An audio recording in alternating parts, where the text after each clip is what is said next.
For Indonesian, we give a greeting. Selamat merayakan 75 tahun.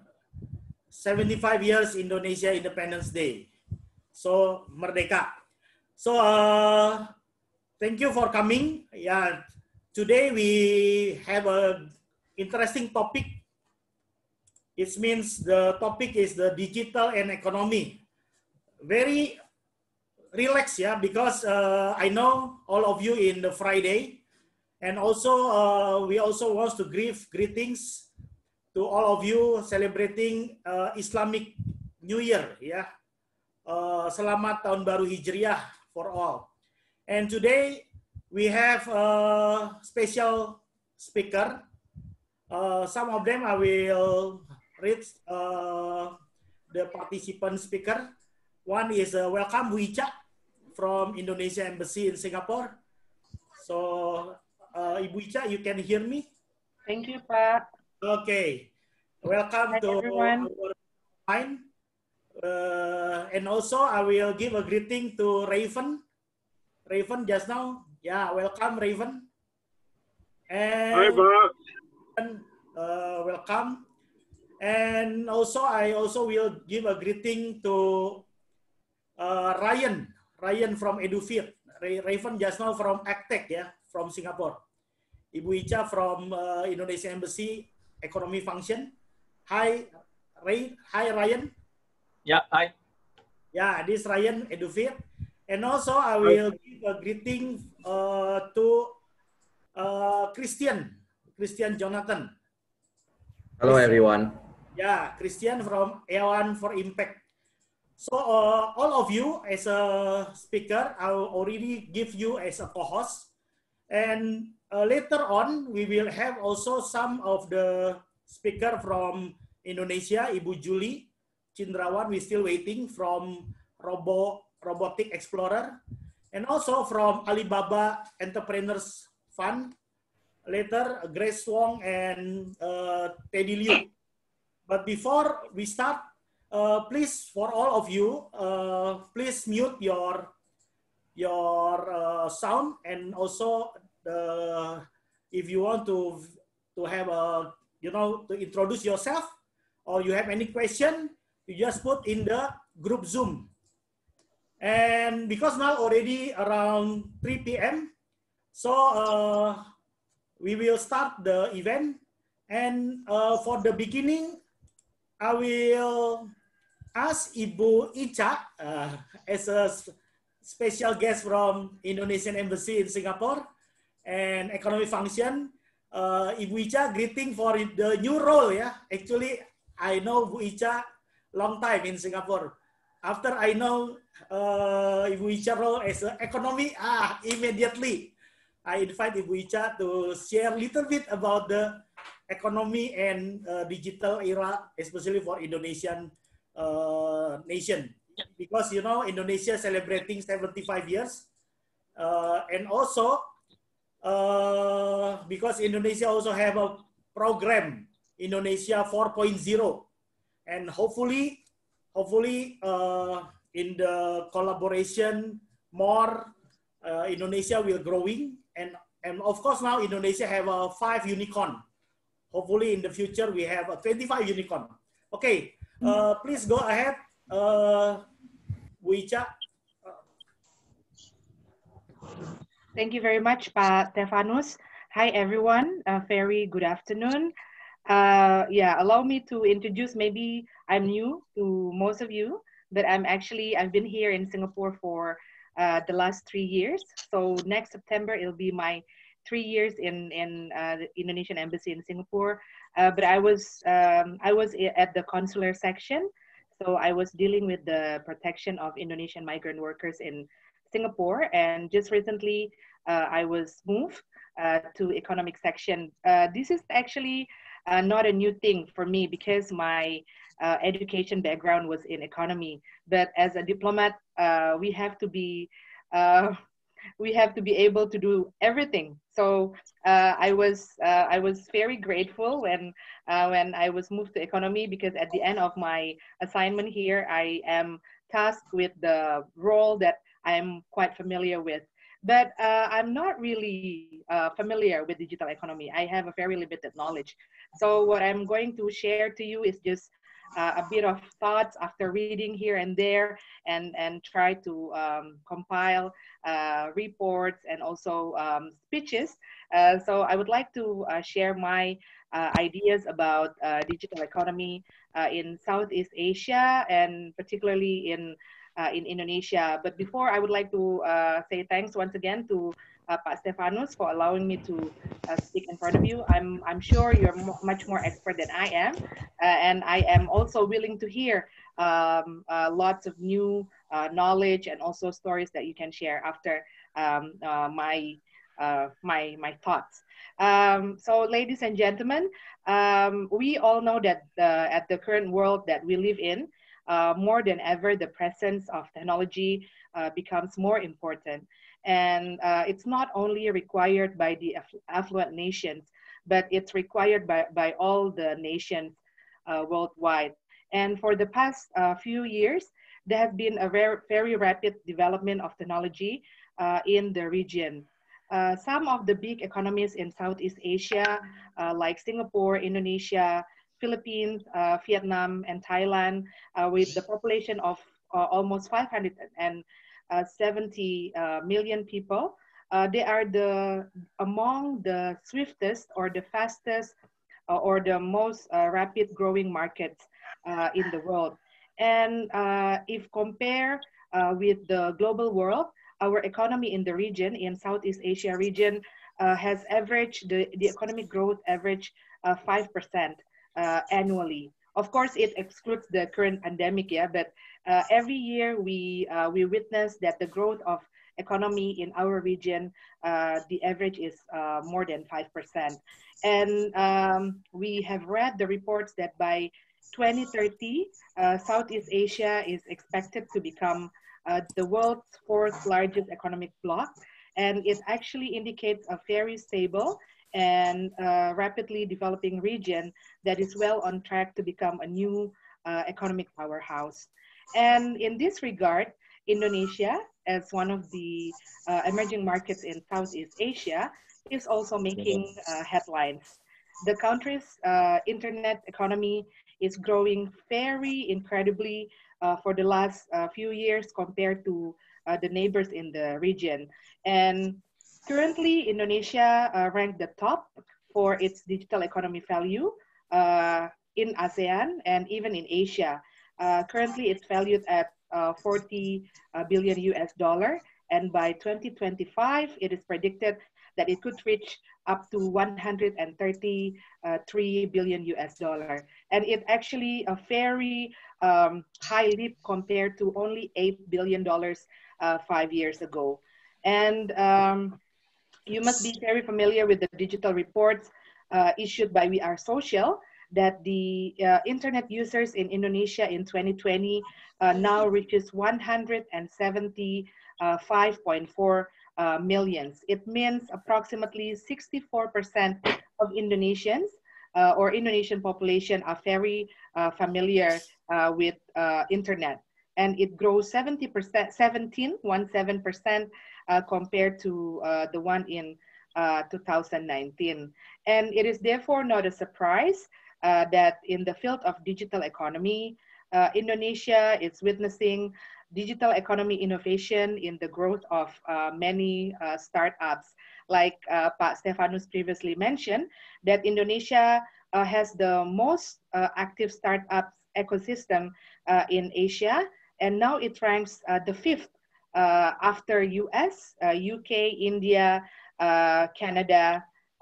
So after that, it's Indonesia.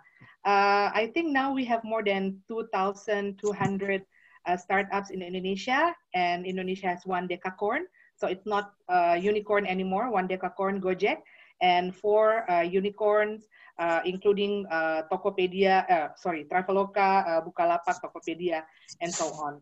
And what I can see from this webinar, most of you are in the very productive age. It is also relevant with the survey in Indonesia that the most active users of internet are within the productive age of 16 to 64. It means that we are catching up very fast. And if we look at the current condition at the global economy, everybody, of course, and every country is facing the same problem of pandemic, and it poses significant disruption to the economy, and it has adversely impacted many countries, including Indonesia. But however, we still have many reasons to remain optimistic, because this COVID-19 pandemic actually brings a positive impact to the growth of digital economy.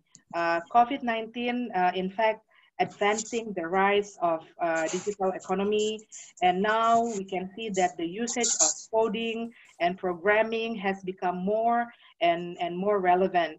And almost all business now, they must embrace digital transformation with online platform in order to be resilient in the time of pandemic. So it actually shows that even though we face a very challenging situation at the moment, we cannot remain hopeless, because actually it brings out the positive impact towards our digital economy. And just recently in 2020, we have the Digital Economy Summit that was opened by President Joko Widodo. And in his speech, he stated that Indonesia has a very strong commitment to be the driving force of the digital economy, and to be at the forefront in advancing digital economy. And also at the same time, he mentioned that digital economy must be able to create jobs, and it should boost export, should increase our foreign exchange, and to be able to significantly contribute to the welfare of the society, particularly the micro, small, and medium enterprises. That is why the government of Indonesia in this case continues to improve digital economy, ecosystem, and environments. In my view, there are things that needs to be done by the government to ensure the improvement. First is to establish and prepare the platform. Of course, we have the ecosystem put in place, but also we have to formulate balanced and proportionate policy and regulation. And it also, the regulation must also have a long-term view, so not only for short-term view. For example, at the moment we have government regulation number 80 in the year 2019, and it is about the electronic trading system, or e-commerce. And this regulation actually basically is already complete, because it outlines the definition of e-commerce, licensing requirements, and also for e-commerce providers, we talk about the responsibilities of the providers, including consumer rights, payments, advertising, and dispute resolution. But at the same time, we also have to ensure that this regulation is to the micro and small and medium enterprises. And second, we also have to have a roadmap, because we are talking about the long term. And Indonesia indeed already had a roadmap in 2019. It has set a roadmap of e-commerce. And the elements that are included in the roadmaps are, the first one is funding. We are trying to optimize the funding for digital medium, small enterprise, and also startups in a small scale startups. And second is we try to simplify the tax, so the taxation for the small, medium enterprise and also small startups. And we also have the consumer protection, protection of consumers and industry players with the regulation that is put in place. We also try to have more education to our community about digital economy and also startups, and as well as improving the human resources.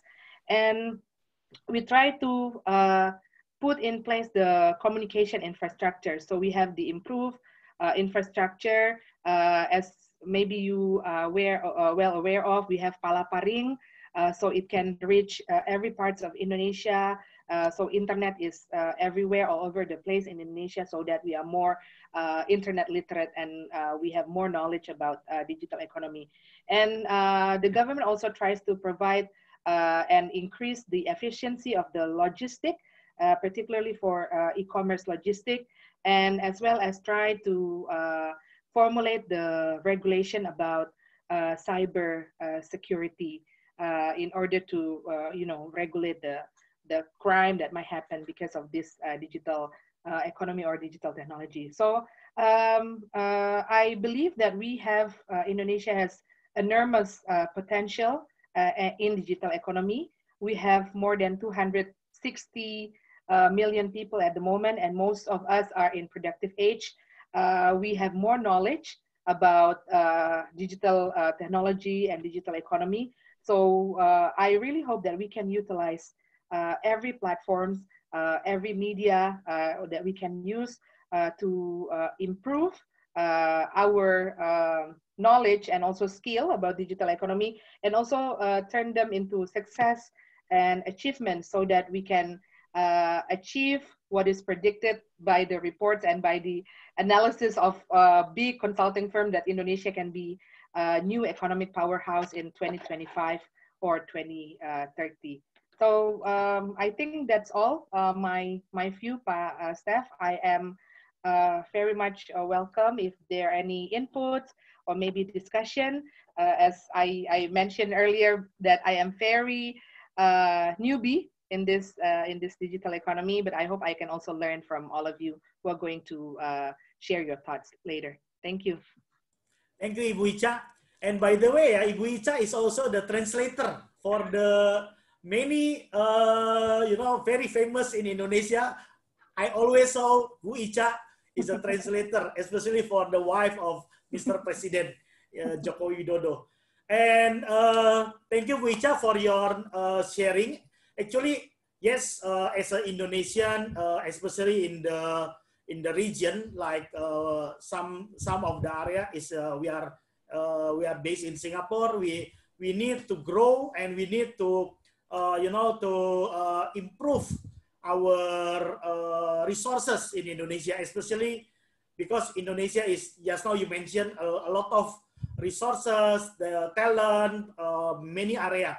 So without further ado, actually the next speaker is Ibu Jully Tjindrawan, but I'm still waiting, Ibu Jully Tjindrawan. Now I will invite Ryan Shaw from Edufied Network. Actually interesting, in Singapore, Ryan is one of the expert for the blockchain and for the blockchain. Maybe Ryan, you can share your screen, or you can introduce yourself first. Please, over to you, Ryan. Okay, sure, no problem. All right, thank you for the invitation, and thank you everyone to attend this webinar. And well, I'll just do a short introduction of myself. I'm Ryan. I'm the Chief Executive Officer for Edufied and the founder. So basically, I'm a serial entrepreneur. I've been an entrepreneur for close to 18 years, and Edufied is currently now from my 6th startup. And I started Edufied about 2 years ago. And currently now we are operating in 4 countries, with Singapore being our HQ, and having good traction in Philippines. And as well, now we are looking into expansion into Indonesia and Malaysia as well. Thanks for the opportunity. So what I'm going to share today over here is very much in terms of what Edufied is about. And of course, fundamentally, what I would do is that probably also to share with you in terms of why this is important, and probably later on a bit on what blockchain is all about as well. So typically, that's what I would do. Just let me share my screen. Just give me a second. All right. Okay. Give me a second, huh? Let me just get things up.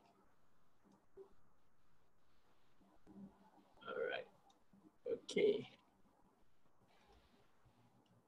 Are you able to see my screen? Not yet. Okay.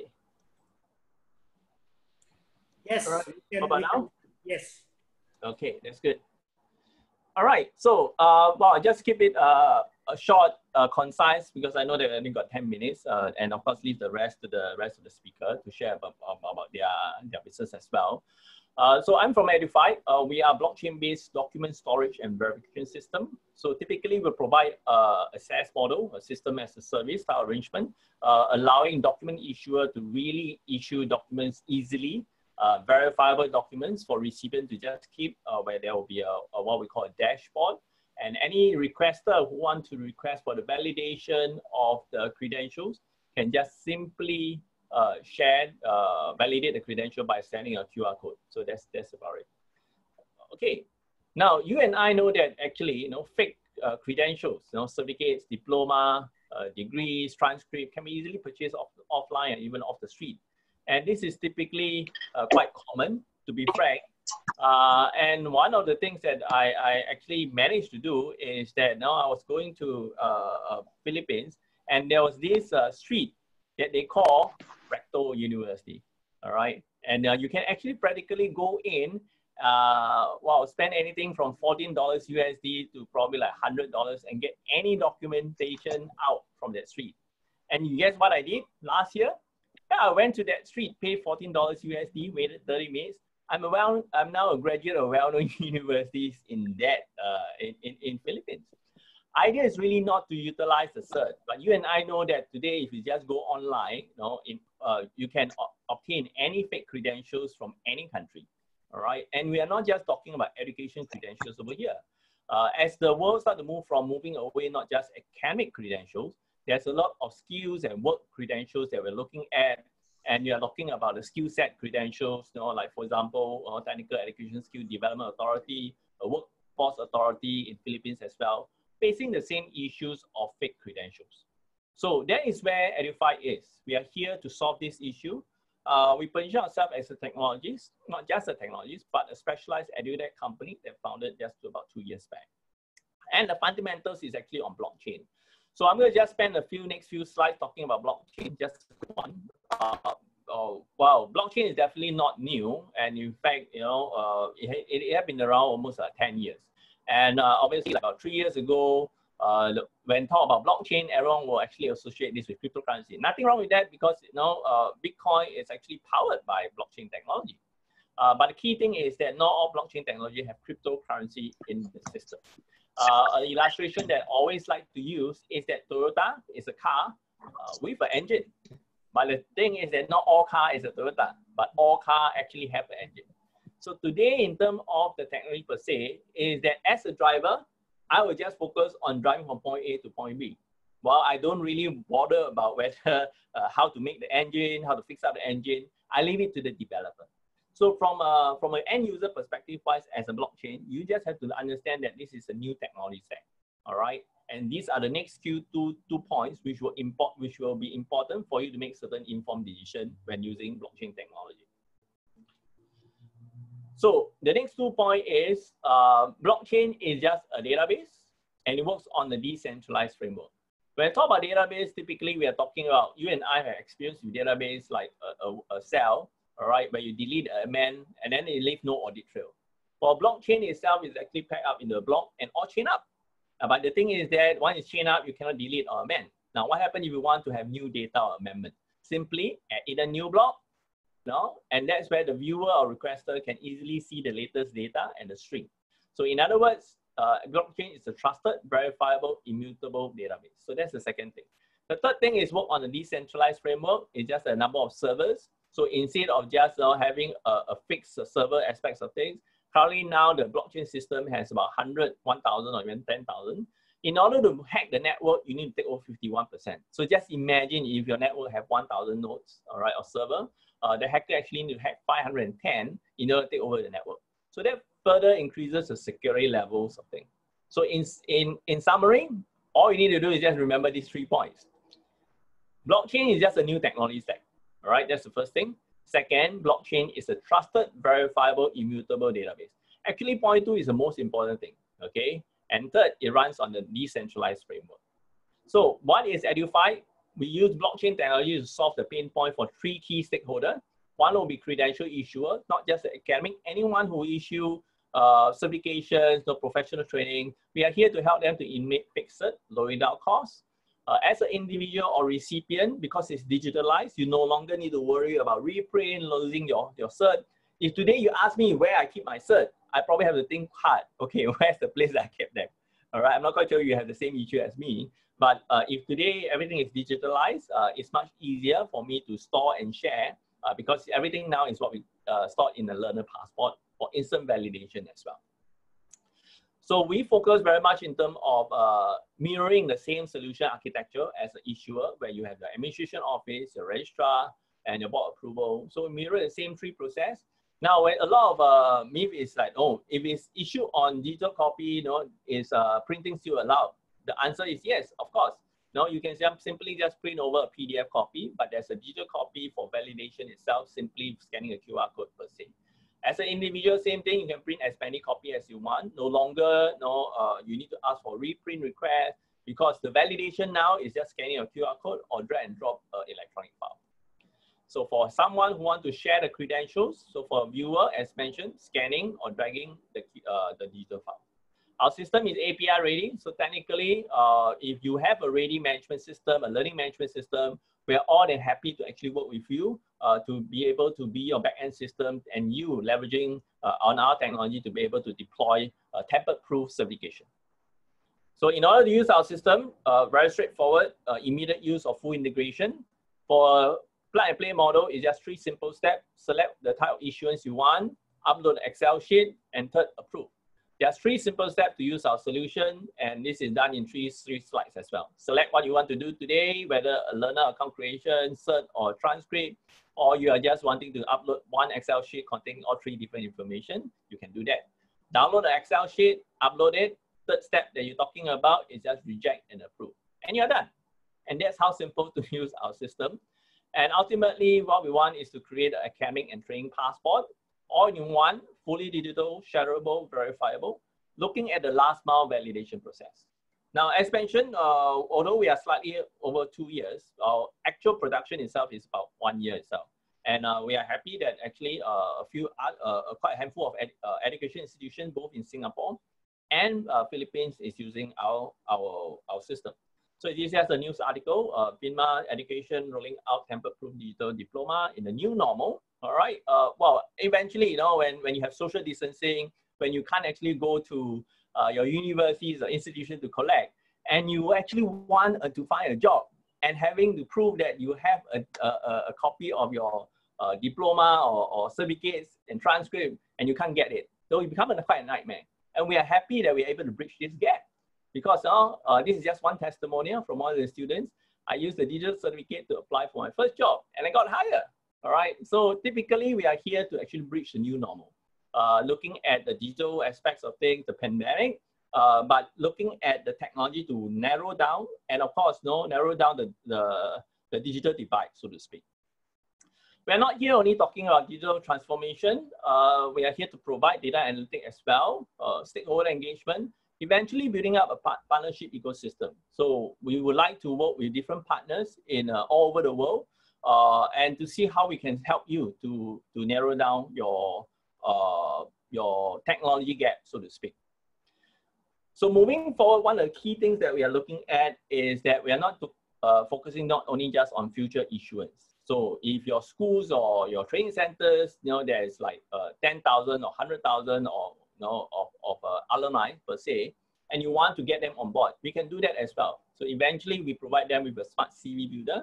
So instead of sharing one simple cert, all right, you get them to share a resume, and we provide you with what we call alumni management system as well. With consensus, you're able to send them update, and we collate all the data analytics to pass you back the meaningful data.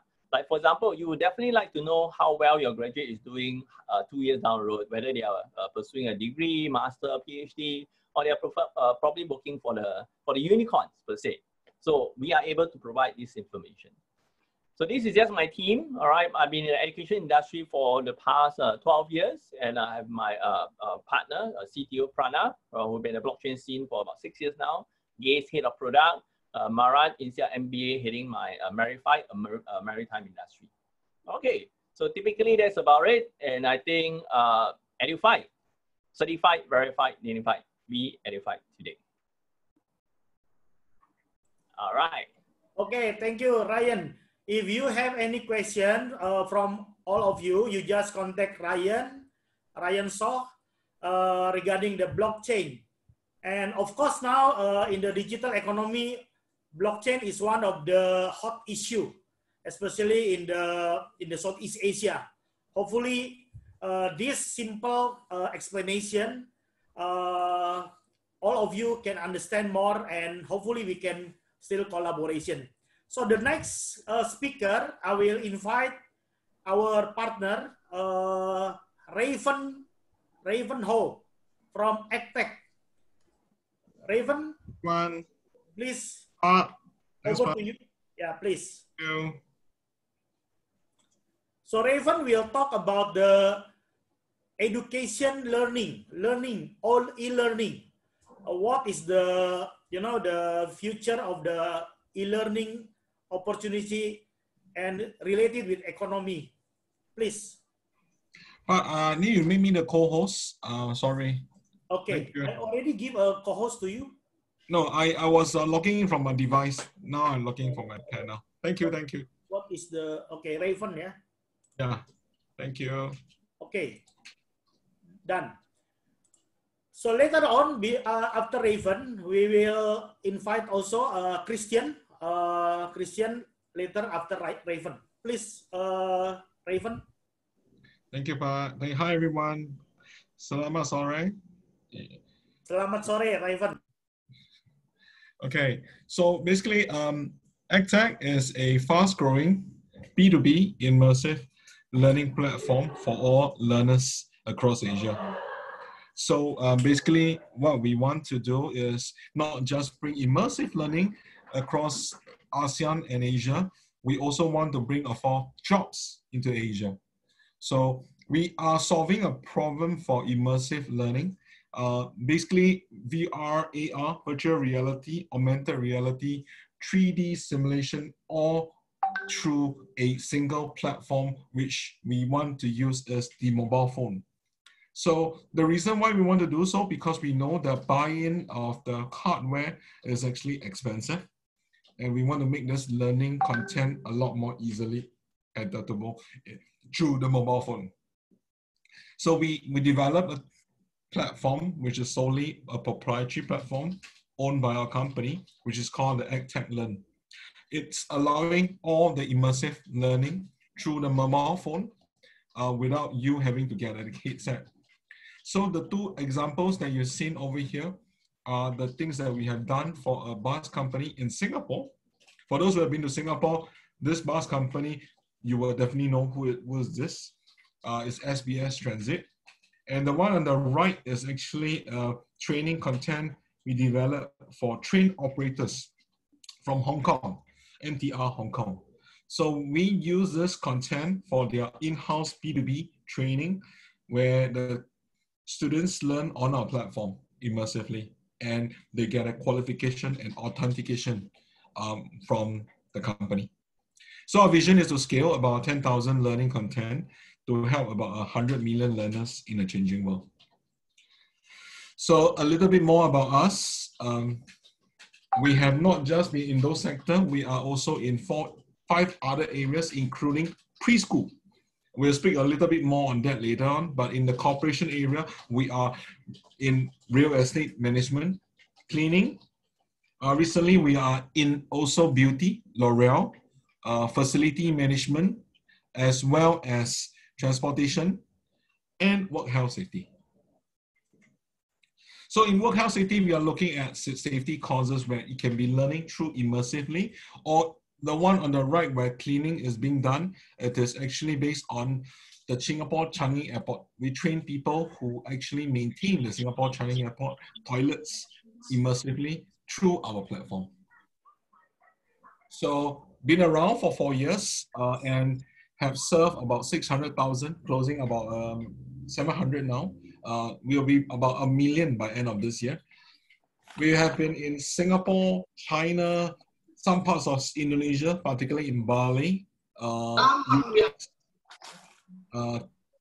Africa, United Emirates, and even in Myanmar, Laos.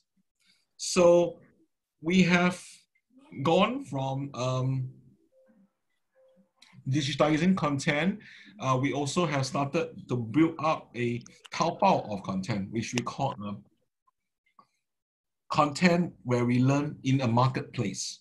So between us and some of the current operators like Udemy, Udemy, we are a lot more immersive. And because we are a lot more work related and also give rise to certification, as a result, the completion is a lot more higher. So why we are doing this? Because we noted that learning has moved beyond digital. It is learning in the flow of work, learning as an apprentice online, tie in with work related courses is a trend. This is widely seen in China, also parts of Asia, where we are moving in. So we are now helping companies to revolutionize the way they do training. So we work with corporate partners and accredited content partners that come onto our marketplace where we help to spread their content training across Asia. So not just corporation, we also have a bunch of preschool in the likes from arts to music to the real preschool on house in Singapore that do cross-border preschool training from Singapore to China, and we are also looking to Africa now. So the partners that we work with in terms of the preschool sectors are the ones like Jully, Gabriel, Josiah. We also work with ITE Singapore, where we are working to pilot courses into China as well into Myanmar. We have transport clients, healthcare clients, and we are also working with facility and engineering clients, and also for professional clients like the likes of L'Oreal, and also insurance clients, where they digitize on our platform and they do cross-border training on our KQuest. So we've been around for 4 years. The accolades of and feedback as given by our clients is of as such. And we also have a very strong team. Myself, similar to Ryan, we have run several businesses with exits.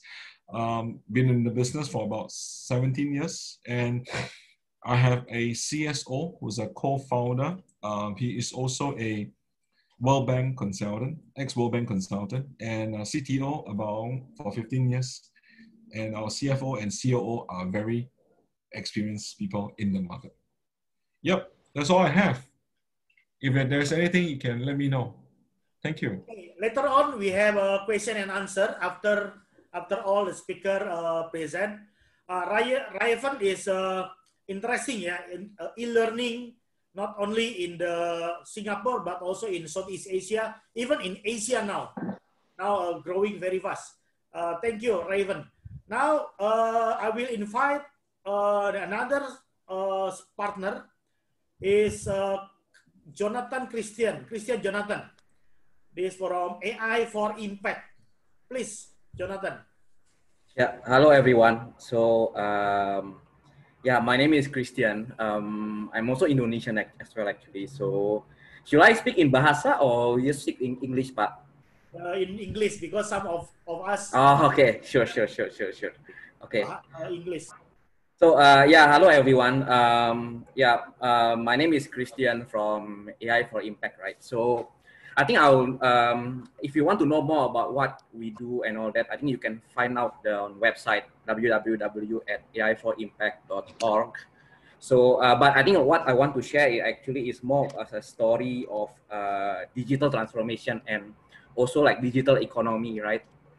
I think a lot of people actually ask that a lot of digitization happens, right? In a lot of decathlon companies like thrive because of digitizations and all that. But the question is that who do they hire? Does it trickle down to local economy? Is our graduates, right? Or is we ourselves, do we get the slice of pie of employment when the digitization happens? So I think this is like, what we see as well. not just in Singapore, but also like around the region. So this is where AI for Impact is formed. It's an initiative that we ourselves, like from industry practitioners, create. And the purpose is actually the purpose we focus on data science and AI, and our focus is actually AI for non-programmers. Because like you see a lot of disruption happening in data science, in AI, right? A lot of big companies like Amazon, Facebook, Google have been trying to use AI to maximize their profits, right? But can AI be used for for social impact? Can AI actually be taught to non-programmers, like people like let's say me ourselves, right? Me myself who don't have programming experience. Can we use like the similar capabilities like chatbot, forecasting, image analytics that big companies are using, right? To use it to our own businesses. And can I, as a non-programmers, right, get involved in this digital economy? So this is what we are focusing about. So our mission has been to make AI accessible to everyone, because we hear a lot of stories basically, like from like you see a lot of like smiley face in these students, right? Actually, when they come with us, they were not actually smiling. They were actually afraid. I think one of their biggest concern is that Christian, like, I'm not from computer science, I'm not math, I don't know how to program.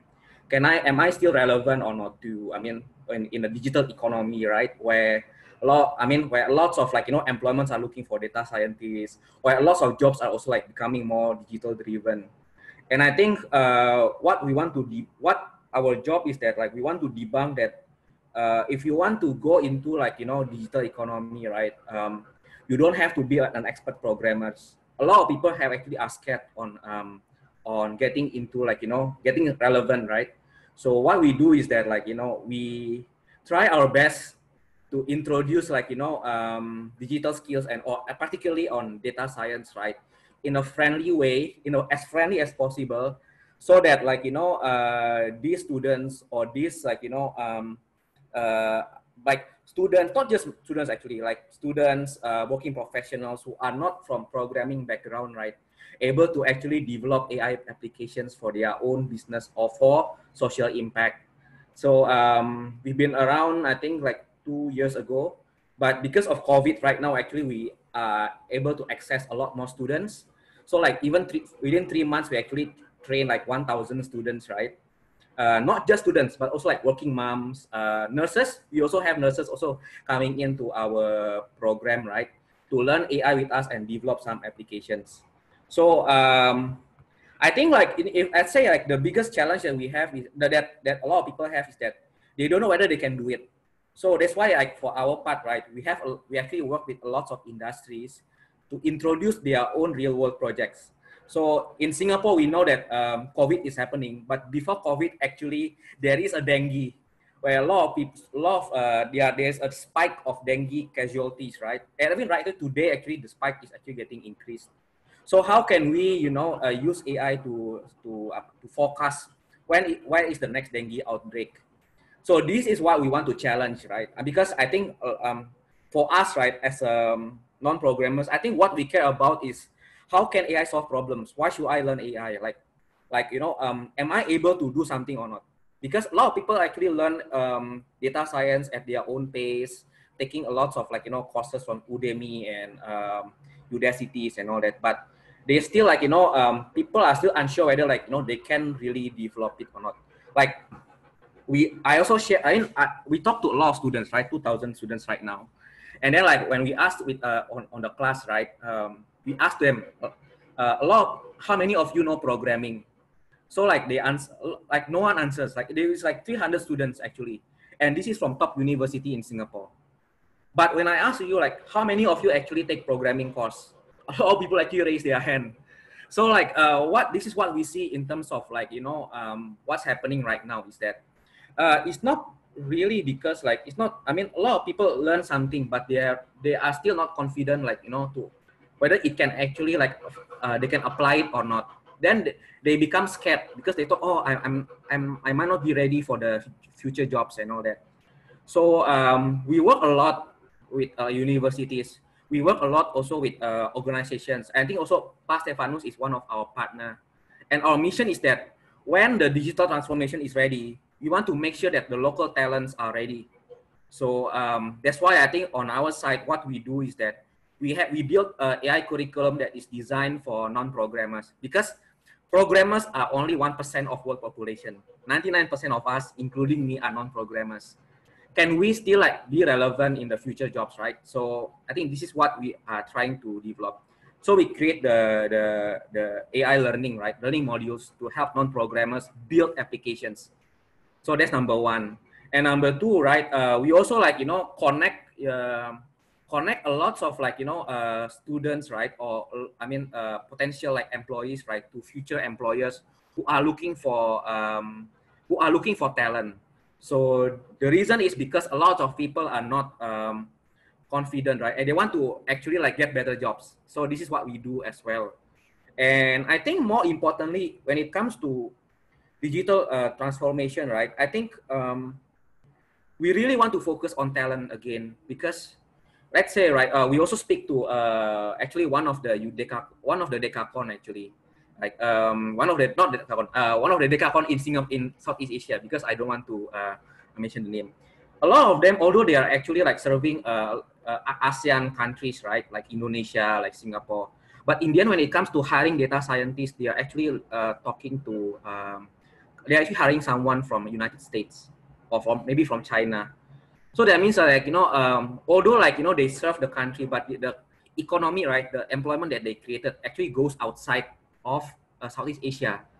And I think this is not healthy, because that means that like, you know, you are always over reliant to external, like, you know, to these overseas talents, right? I think for us, myself as Indonesians, we have a golden generation, but what we truly hope is that make sure that this golden generations is also compatible, also relevant. That means that like, you know, we create like companies in Indonesia or in Singapore or in like ASEAN. We hire local people. So this is what we hope to accomplish. We work with a lot of institutions like NUS, NTU, and also in Indonesia like Universitas Gunadarma.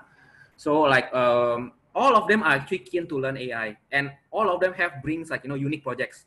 How can I use AI to predict, you know, when is the hotel occupancy rate? Because now I'm helping hotel like, you know, hotel like companies, right, trying to predict the schedule my part-time workers.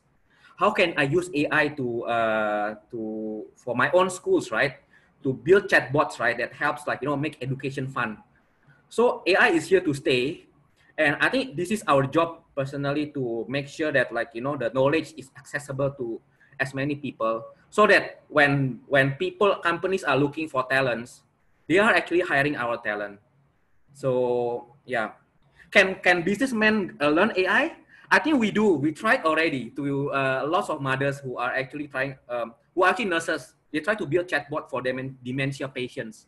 And this like this nurse actually like don't have programming background, but she has a lot of desire to learn new things. So in the end, the chatbot is made. So if you go to AI4Impact.org, there are a lot of 50 chatbot that is created by not just like, you know, not just university students, but primary school students, secondary school students, and also working moms. So you can check on how they build, and it's not too bad. So yeah, I think this is my sharing. I still believe that like, you know, with digital transformation, you need to get the talent digital ready. And if you are interested to explore like, you know, AI, where should I start? So this is where, you know, I and Pak Stephanus is actually like working together to create chatbots finance, because chatbots, to be honest, like compared to other AI disciplines, chatbots are the easiest to learn without much math background. So, and it's actually very impactful. So what we do is that we actually work with a lot of societies. We work with embassy also, like we get some endorsement to make sure that like, you know, the chatbots that people create, right, can be impactful to Indonesian communities. So financial education is important. How can we use chatbot to improve financial education for those who are not digital savvy, who are still like afraid of banks, right? How can we make customer service fun? because a lot of like, I talk to a lot of like SMEs, right, who are selling cakes in Indonesia.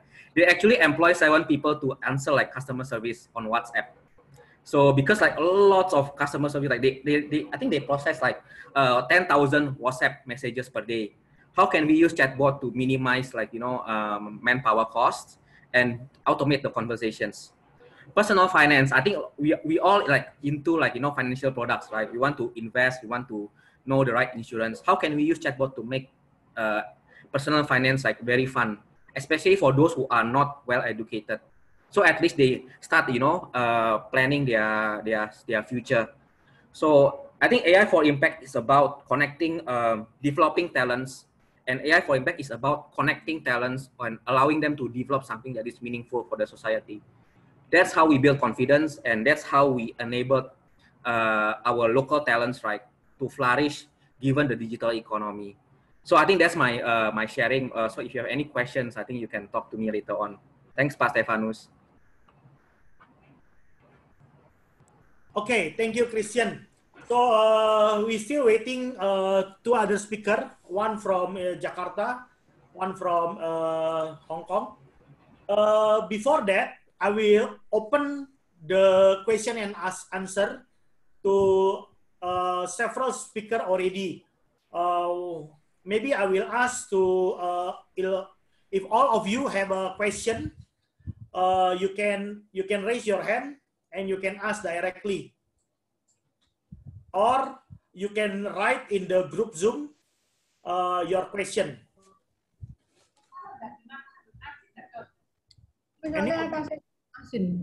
Okay, please.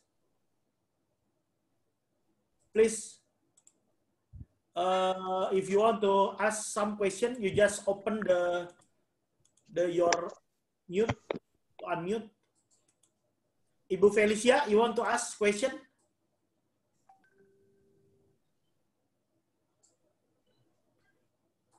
Okay, please, Bu. Yeah, thank you, Pak Stephanus.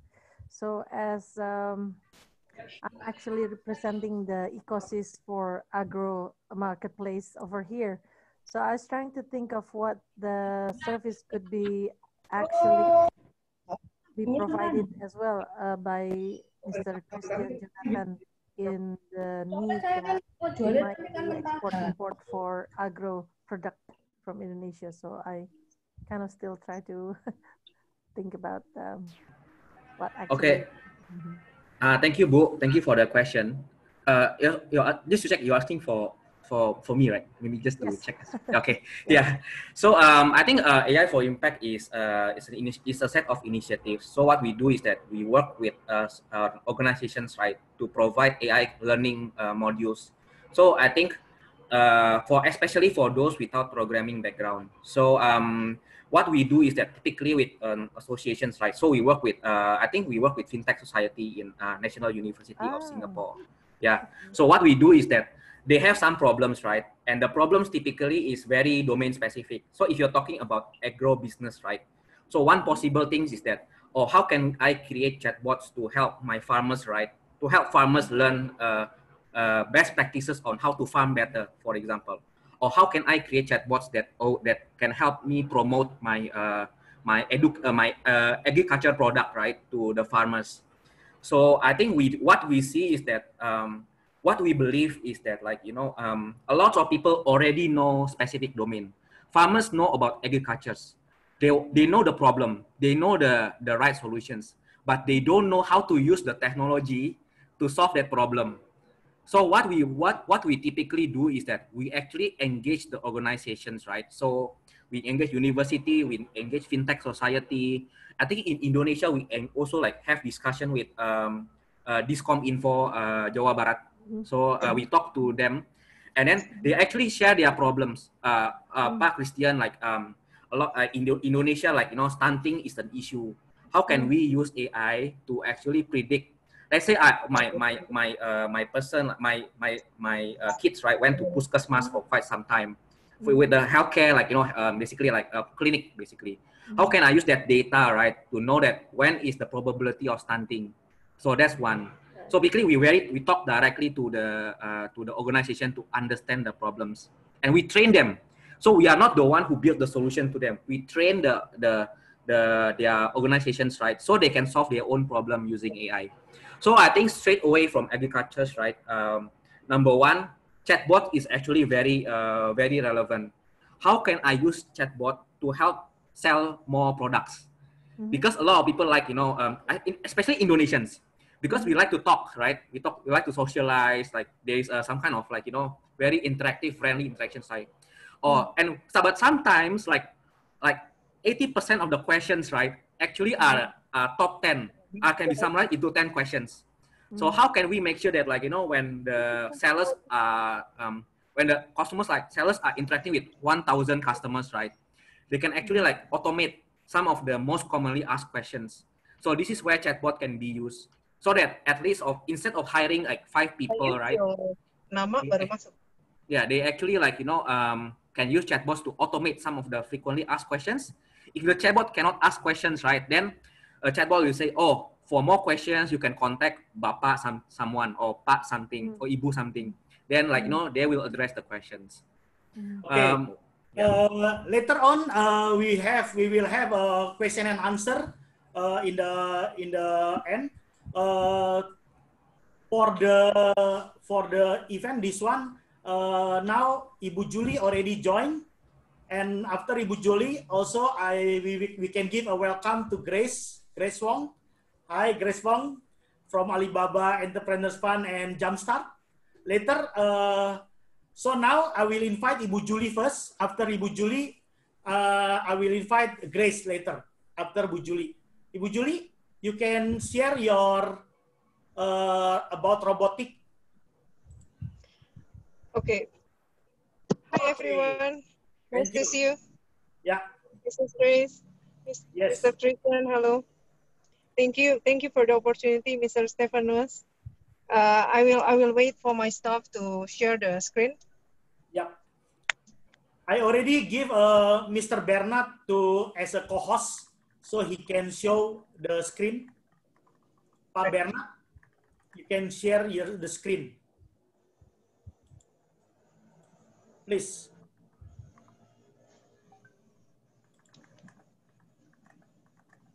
Pak Bernard, you can hear me? Okay. Maybe Ibu Jully, you can introduce yourself first. Masuk ke sini lagi, ke pokok lagi. Yeah, Bu Jully, you can introduce yourself. Wait, I have to go back to the system. Oh, no problem. Okay. Hello. Yeah, my name is Jully Tjindrawan. Can you see me now? Yes. Yes. Yeah, my name is Jully Tjindrawan. I'm from the Robotic Explorer House, Indonesia. Nice to see you all. I'm doing robotic education for 15 years already.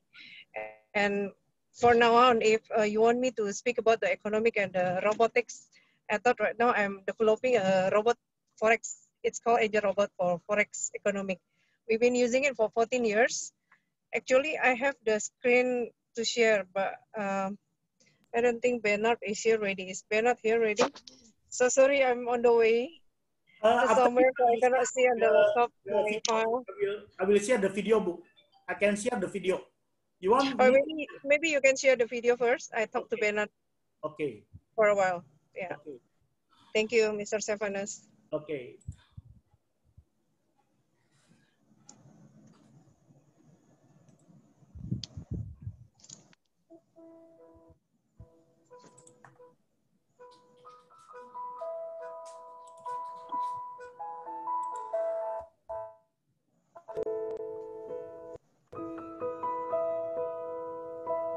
Can you see the screen?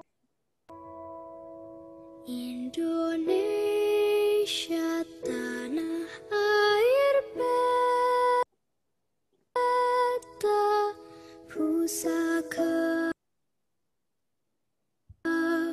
abadi nan jaya. Indonesia sejak dulu kala tetap dipuja puja bangsa.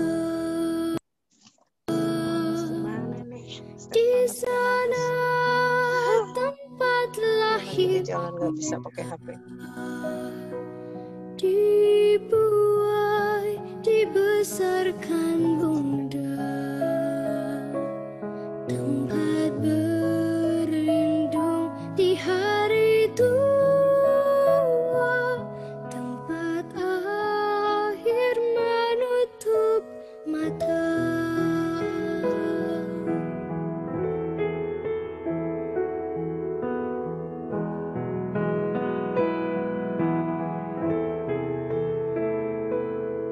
Saya masuknya posisi pakai HP koko loh kok.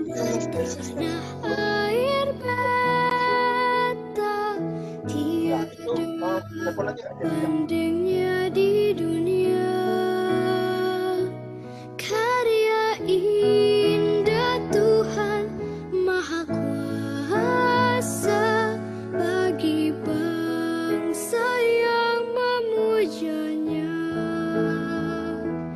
Indonesia ibu pertiwi, kau ku puja, kau ku kasihi, tenagaku bahkan pun jiwaku kepadamu rela ku beri.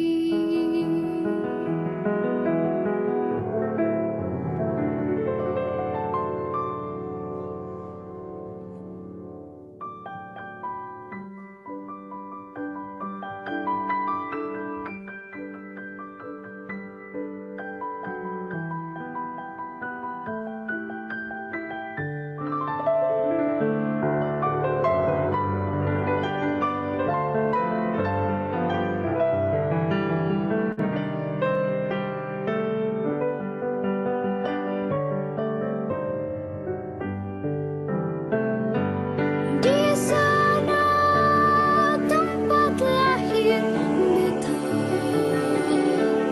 dibuai, dibesarkan bunda, tempat berlindung di hari tua, tempat akhir menutup mata, tempat berlindung di hari tua,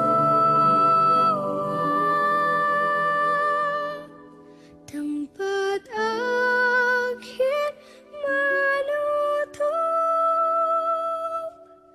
mata.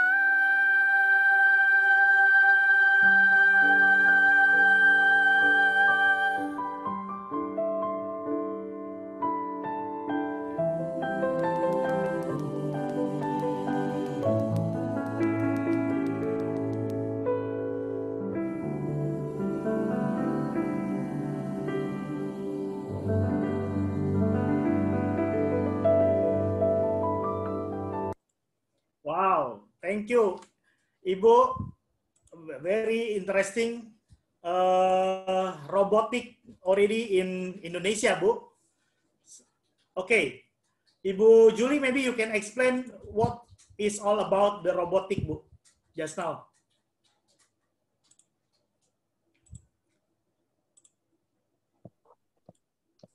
Ibu Jully.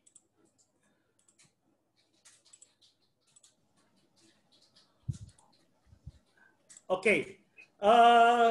Okay. Now we still waiting, Ibu Jully. Since we still waiting, actually we want to give a greeting to some of you. One of famous people in our group today is Andi F. Noya, ya, Pak Andi F. Noya. He is very famous in Indonesia. Thank you, Pak Andi, to join. I always watch the Kick Andy. Hopefully next time we can collaboration, Pak. Okay. Before I waiting Ibu Jully, maybe I will invite also Grace and Teddy from JUMPSTARTER. Grace, I already give you as a co-host, and also Teddy, I also give to you as a co-host. So you can screen your presentation regarding what is the Alibaba Entrepreneurship Fund. Okay. Thank you so much. Thank you for having us. And yeah, that is our first time to join BISA events on the webinar. And today we are very grateful to talk about Alibaba Entrepreneurs Fund, and as well as one of our annual signature events, JUMPSTARTER 2021. And we really would like to welcome all of you to join us. So let me share my screen, and then I can start.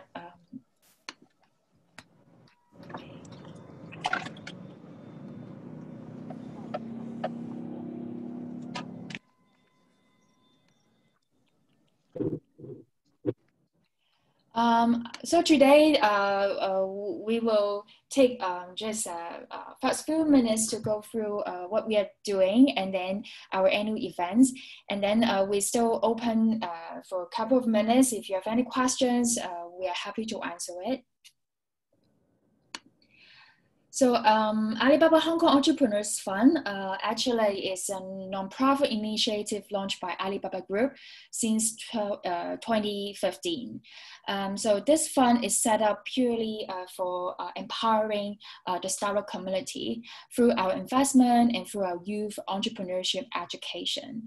So the group has pledged Hong Kong $1 billion to set up this fund. And so through our investment and through our resources that we have amount from our Alibaba ecosystem, we really would like to empower the young entrepreneurs and young people to realize their entrepreneurial journey with us. So JUMPSTARTER again is the annual event that we host every year. So this year is our 4th year to run this program. And I think following our past success, this time we roll out the global pitch competition online. And the aim is to help and connect the startups around the world. In particular, we really wanted to select the quality startups, and then to support them to come over to Hong Kong, and then to connect with the corporate, investor, and media all together in Hong Kong. Share my contact. So here would be the great opportunity to have the high impact networking opportunities for all the startup and then for all the invited parties in Hong Kong. And I think the goal is that we still position Hong Kong as a gateway for the startup to jumpstart, in particular if they wanted to expand their market in Asia as well as to the South, to North Asia plus the mainland China. So JUMPSTARTER mainly consists of 4 pillars. Definitely entrepreneurship and innovation that we would like to highlight in our events. And we also wanted to take this opportunity to collect us with the startups so that they can understand more about how our ecosystem works and how we can help out and collect the startups together. Here, just give you a brief background about what our event is. So in the past 3 years, we have run different kind of formats, a demo day, and then local pitch. And so last year, we run the global pitch competition. And because of the COVID-19, we moved our final pitch online early this year. So that's why to become the world's largest online pitch competition. And for this year, we still carry on this format. And then we have already started our global crawl out. So in the following slides, I will try to cover what we are looking at and how we cover the market. So basically, we invite startups from 4 main sectors, but actually for each sectors, there are also many subsectors inside. But we focus on retail, fintech, smart city, and deep tech. And all the startup, no matter where they are, we welcome them to apply. So from last year, we have covered, we have received more than 2,000 applications all over the world from different kind of regions and cities. So here are the basic requirements that for the startup that are eligible to apply for programs. So these open to the startups with less than 5-year operation, plus their fundraising record has to be less than $20 million since they set up. And we also focus more on the seed to Series C stages startup. So as long as you have the any innovative products, service with the traction, we welcome you to join us. Plus, because of our funds mandates, we also would like to see the startup to have the plans to jumpstart in Hong Kong. So that's why on the proposal or the pitch that we expect to hear more about your plan to come over to Hong Kong, or whether you have any operation here. We have several rounds of the semi-pitch. So this time, because of the COVID-19, we start our selection and we start our semi-pitch online. So we will select 200 teams, and we will schedule one-on-one meeting with each shortlisted team. So basically, they will have the 5 minutes presentation followed by 3-minute Q&A, and we based on this opportunity to meet the founders. So for the first round, we will only have AEF team members plus our some investor partners. And then for the second round, that will be shortlisted from these top 200. And then we will sit from these top 200 teams, we will select 20 teams to join this round 2. And then we will pick top 10 teams that will go to the final pitch. So on the right-hand side, you will see our judging criteria. We are keen to look into the innovation, the market potential, the traction, and then the team background as well. At this time, we add the bonus point to encourage and see whether the startup founders have any initiative to support their local community because of the COVID-19. So as long as you share your initiative, you will gain this 10% bonus point. So here is the award and then the benefit that we provide to the winners. US $1 million investment commitment for the winning team. And we also select the top 5 teams that they can enjoy the eFounder Fellowship Training Program that usually hosted in our headquarters, which is in Hangzhou. So we will support the travel sponsorship to fly over from your local city to Hangzhou. But of course, we still needed to monitor the COVID-19 situation. If the situation is getting better and better, then we definitely wanted to host it in Hangzhou. Otherwise, we may have to host it online as well. And this year, we also come up some new awards that include social impact and women in entrepreneurship. And from each cohort by industry, we will select the best jumpstarter. So here is the timeline that we wanted to highlight. We have set up 3 rounds of the deadlines. And then that's why we will have the 3 rounds of the selection. So for those startups who apply earlier, they will have 2 wildcards that will be given to them. So if they are not selected in the first round, they still have the second round and third rounds a chance. So the earlier you apply, then more chance to get into our semi-pitch you will gain. So, and we planned to host the final pitch through the offline and online version. So that's why this will become a hybrid startup events that we are planning to host in next year. So date will be announced, but we tentatively plan to host it in the Q1. So as I said, it is the wildcard system, the mechanism that we offer to the startup who apply this program, this event before our first deadline. So here is a quick summary to give all of you the idea about how you can benefit from this JUMPSTARTER program. So even those startups who enjoy, who joined the JUMPSTARTER before, I think most of them, the comments that we receive from most of them is that that is one of the platforms that that they can gain the exposure internationally because for the events that we highlight, and not only just for the startup ecosystem, but we also would leverage our resources to reach out to the media and then to encourage more different kind of the corporates and investors to look into the startup that we selected.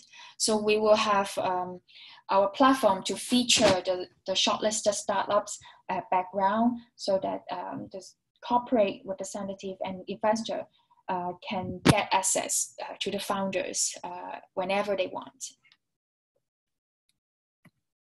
So here is my quick introduction about the JUMPSTARTER and then and Alibaba Entrepreneurs Fund. So Teddy and myself will stay a couple of minutes to take any questions about our program and our fund. So feel free to ask if you have.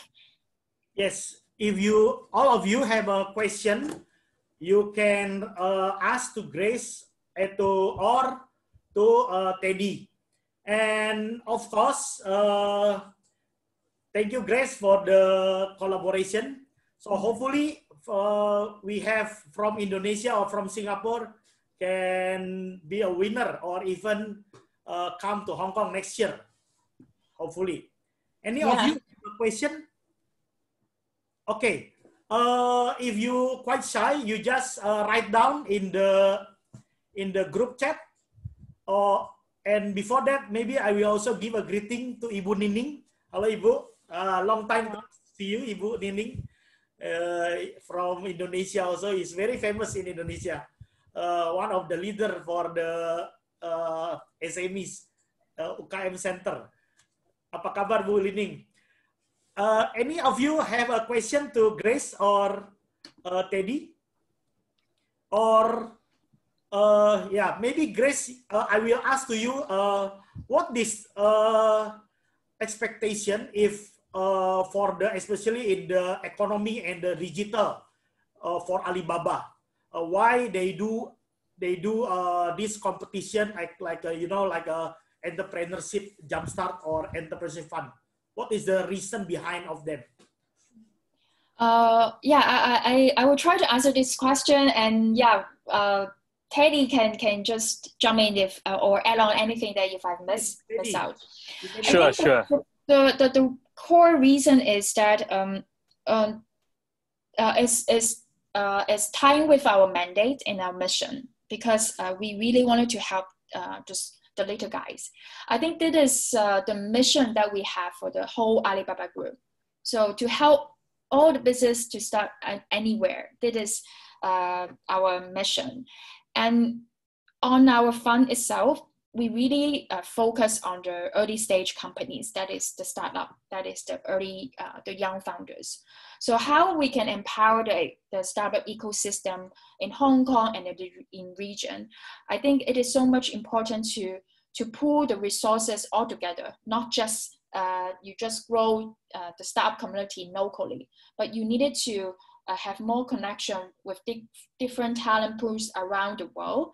And we believe that all the startup and all the young founders, they really need to think about how they grow their business in the long term, not only just solve their local problems, but they needed to scale up and then to grow.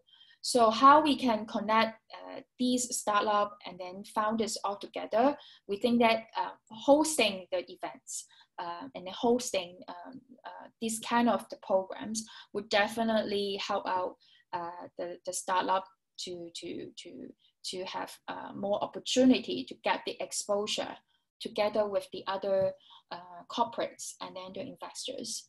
Yeah. Maybe I add on a bit.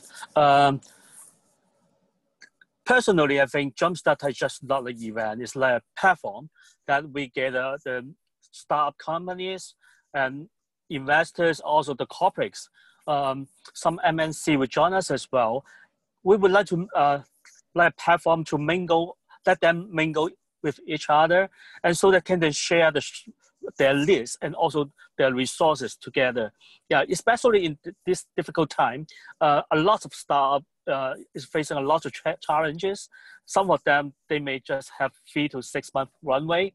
And what they need is more financial support from the investors and also more business opportunities from those corporates.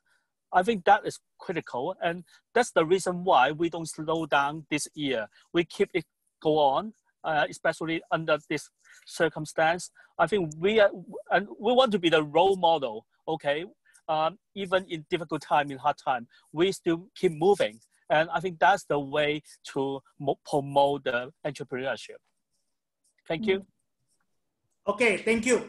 Now we will still waiting some question if from the participant. The participant can give a question in the group chat. So before we continue, I will show one video actually about what is the Indonesian startup in Singapore and also in Southeast Asia. So you can, all of you can see the passion about the Indonesia after the celebration in the 75 years Indonesian 75 years Independence Day. So this one a sneak peek from 2015. We organized a gathering in Singapore until last year. This year we are planning to do in November, and after that, hopefully the winner, I already discussed with Grace. Hopefully the winner we can bring to Hong Kong next year. This quick parts, yeah. Okay.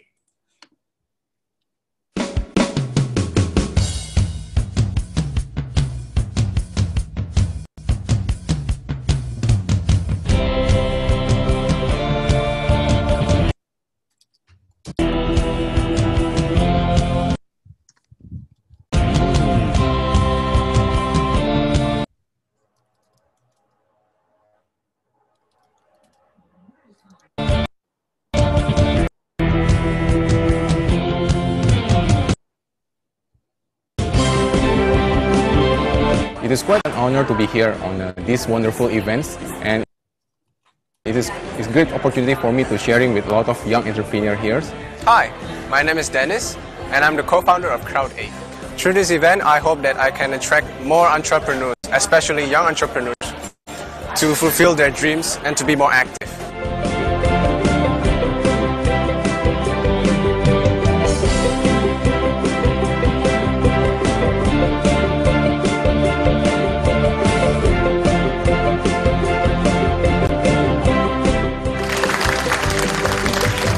We want Indonesia, more entrepreneurship in Indonesia, and tonight is a platform that all the entrepreneurship that have a startup in Indonesia and also overseas can share their best practice.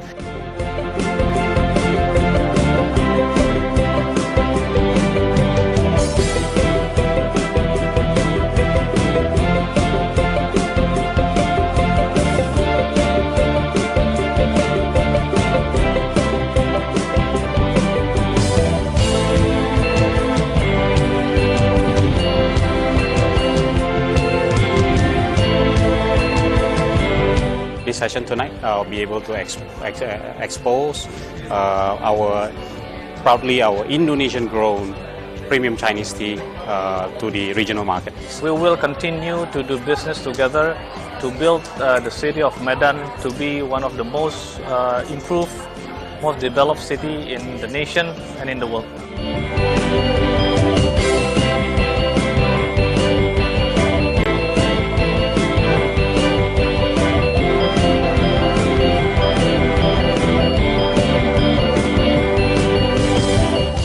It's very, very nice to actually know lots of entrepreneurs from Indonesia, from Singapore, and from other countries as well. And yes, it's really, really a pleasure to be able to actually get something from this event. I found a lot of new people and I actually got to network with them, exchange names cards, which will help in developing my entrepreneurship and my business itself. So I love this event because that it gives us a lot of exposure as entrepreneurs, as well as get to meet like-minded people and to hear lots of ideas, which is very interesting and for the growth of the entrepreneur community.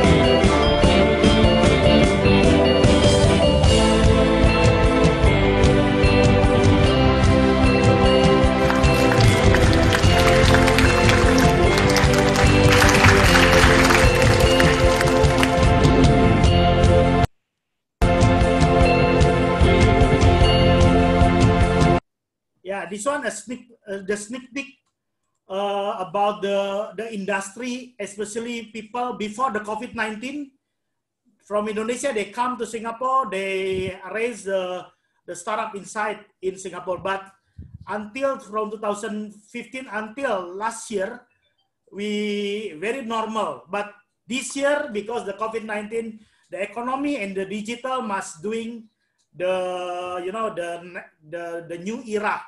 So now, for the conclusion, so I will ask one question each to all the speaker. I will starting from the question to Ryan. Okay, Ryan. Okay, Ryan, are you here? Yes. Okay, I ask one question as a closing statement from you. What is the future of the digital and economy based on your experience in terms of your business blockchain? I guess for digital economy or digital transformation, it's a wave that we can no longer avoid, so to speak. And I guess with the pandemic that happens over the past few months, and probably potentially, for the next few months and year or so, we can see that the whole economy will be moving towards digital transformation, accelerating the rate of hopping on to different technology, not just on blockchain, but other learning ability, edutech type arrangement. And I guess that will be the way of the norm.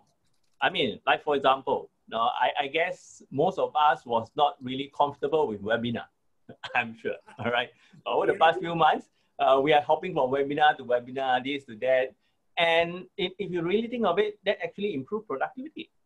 So that is just a start, whereas how technology can help life, help economy as a whole. Yeah, so I think just embrace it with open hands. Look at how different technology can help you as an individual and of course as your organization, and just move forward together and make life better. I agree with you. Before the COVID-19, I meet up with 5 kind of people every day in outside. But now, within 1 or 2 hours, I can meet up within 30 people from 3 different countries, from Indonesia, from Singapore, from Hong Kong. Amazing. Okay, the next question I will give to Rayvan. Rayvan, are you here? Yes, Rayvan? Yes. Okay. One closing statement from you regarding the digital and the economy, especially related with your business e-learning. What is your thinking in the future? I think companies have to change. The mindset of doing things offline is still needed, but you need to bring in the blended where you do asynchronous learning. So with online coming a lot more pervasive, you need to start thinking, actually you can do things cross-border really easily. So for example, I can teach you from Singapore, music lessons from Singapore to Indonesian students. Similarly, Indonesian teachers, guru can teach anything. For example, we were looking at even teaching Quran from Indonesia to Istanbul. So those are the things that I think the mindset can change, and the brain of how we do things in the past, and I know a lot of people hold very dearly to IP. Yes, don't worry, online technology has become a lot more advanced. Proctoring tool and ability to protect your IP is still there. You won't lose your IP, people can't steal it. In a world that is collaborative, you have to really be open-minded. And with Ryan's technology, Edufied, it strengthens how from end to end, from my open platform, then to Ryan closing it, to authentify that you actually come from the schoolhouse. I think it's time we start doing cross-border learning and teaching. Thank you. Thank you, Rayvan. Now, the next question I will ask to Christian. Okay, Christian, are you here? Yeah, Pak. Okay. As an Indonesian living in overseas, what is your dream regarding the digital and the chatbot or dataton or artificial intelligence to boost the digital talent in Indonesia? Okay, thank you, Pak. But I think like before that, just to comment on like the general trend, right? Basically, I think sometimes, right?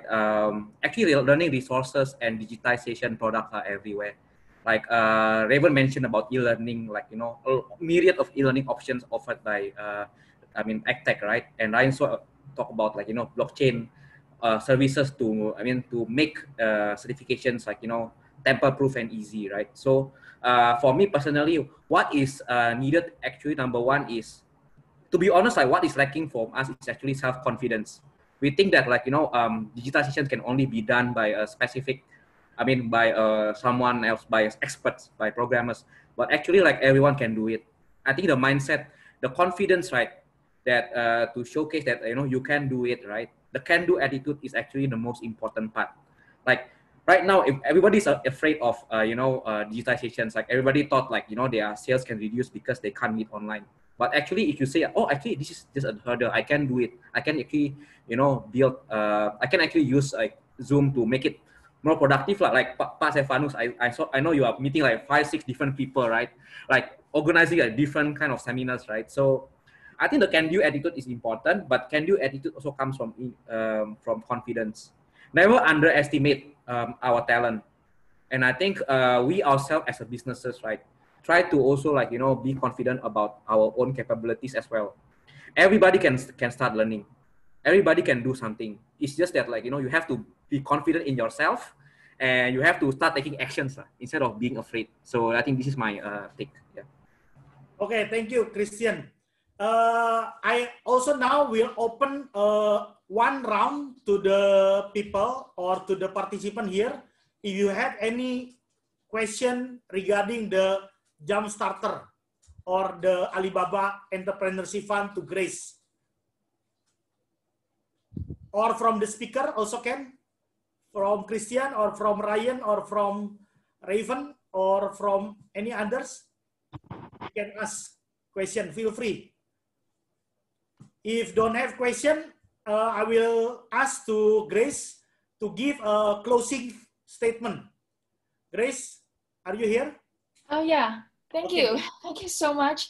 I'm really sorry that I cannot stay longer this time because of another business commitment. I had to join another call very soon.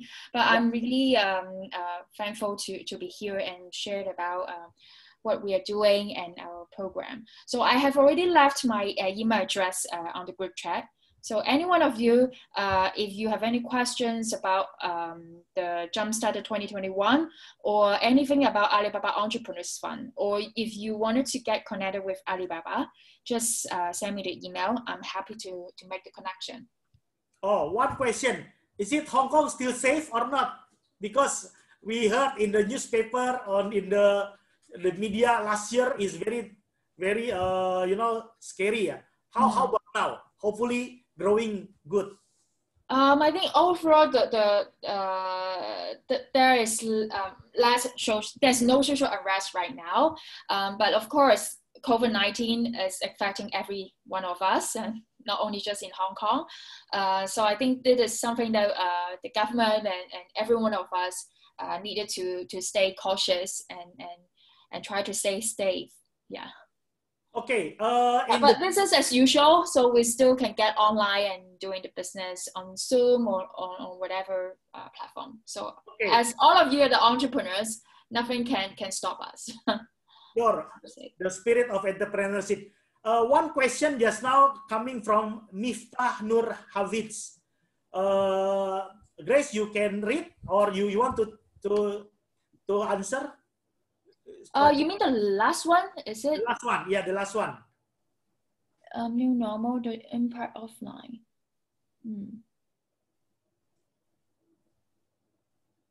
Oh, the local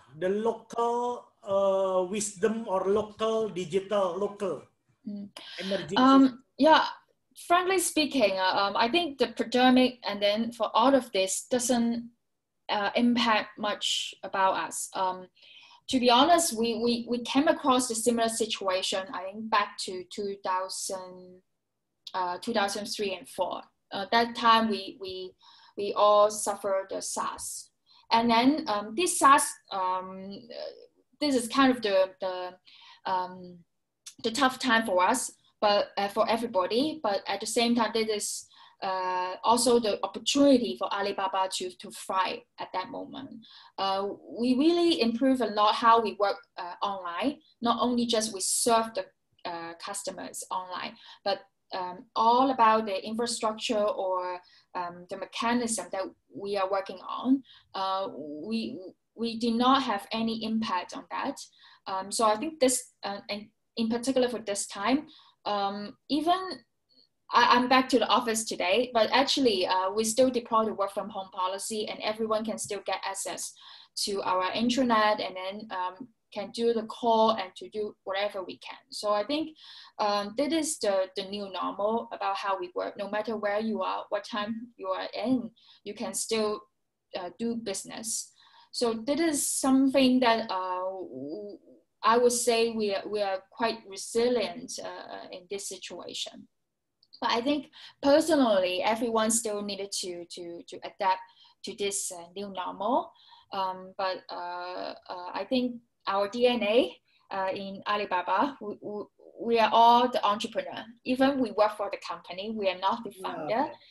We still carry on this entrepreneurial mindset to overcome different kind of the challenges. Yeah. Next time we can invite more success story from Alibaba in Hong Kong or in China to webinar. Yeah. Yeah, we can try to make the connection. Okay, thank you everyone for the interesting topic today regarding the digital and economy in the new era. Just 3 key points to you to highlight. First is we must thinking the new mindset, because new mindset as an entrepreneur, we need to still resilient in this new era. The second thing just now, taking with the technology. So any business you attend now, you have business. If you have a technology, is the plus point. The third, as an Indonesian living in overseas, as an Indonesian, especially in the digital economy, hopefully we can leveraging. Just now in the beginning, Ibu Icha as from Indonesian Embassy Economy Function said, this is the time for Indonesia grow in the to fulfill after the 75 years Independence Day.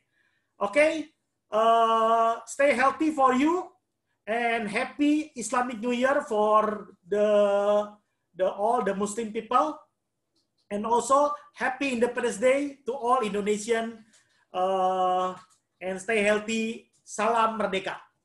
See you.